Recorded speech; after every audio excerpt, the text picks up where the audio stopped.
സംസ്ഥാനത്തെ സ്വകാര്യ ബസ് ഉടമകളും ജീവനക്കാരും പ്രക്ഷോഭത്തിലേക്കെന്ന് വാർത്ത.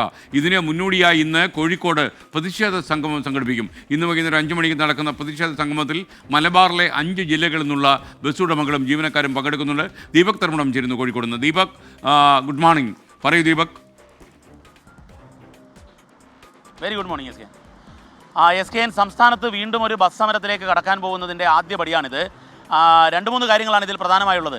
ഒന്ന്, ഏറ്റവും എക്കാലത്തും ബസ് ഉടമസ്ഥർ ആവശ്യപ്പെട്ടുകൊണ്ടിരിക്കുന്ന വിദ്യാർത്ഥികളുടെ ചാർജ് വർധനവാണ്. അതായത് വിദ്യാർത്ഥികൾ 1 രൂപയ്ക്ക് ഓടുന്നത് 10 രൂപയെങ്കിലും വേണമെന്നതാണ് ബസ് ഉടമസ്ഥ സംഘത്തിൻ്റെ ആവശ്യം. വിവിധ കമ്മീഷനുകൾ ഈ വിഷയം പഠിച്ചിട്ട് 5 രൂപയെങ്കിലും ആക്കാമെന്ന നിർദ്ദേശമുണ്ട്. സർക്കാർ അത് നടപ്പിലാക്കിയില്ല എന്ന് പറഞ്ഞുകൊണ്ടാണ് ഈ പ്രതിഷേധ സമരം നടക്കുന്നത്.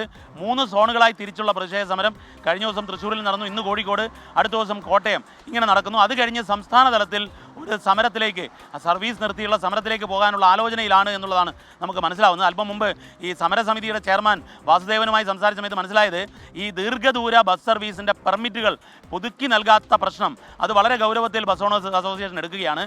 മന്ത്രി ഗണേഷ് കുമാർ ഗതാഗത മന്ത്രിയുമായുള്ള ചർച്ചയ്ക്കുള്ള സാധ്യതയും അവർ തേടുന്നുണ്ട്. ഏതായാലും ഒരു സമരത്തിലേക്ക് കടക്കുന്നതിൻ്റെ ആദ്യപടിയാണ് ഈ പ്രതിഷേധ സംഗമം. S K N. ദീപക് തർമ്മണം.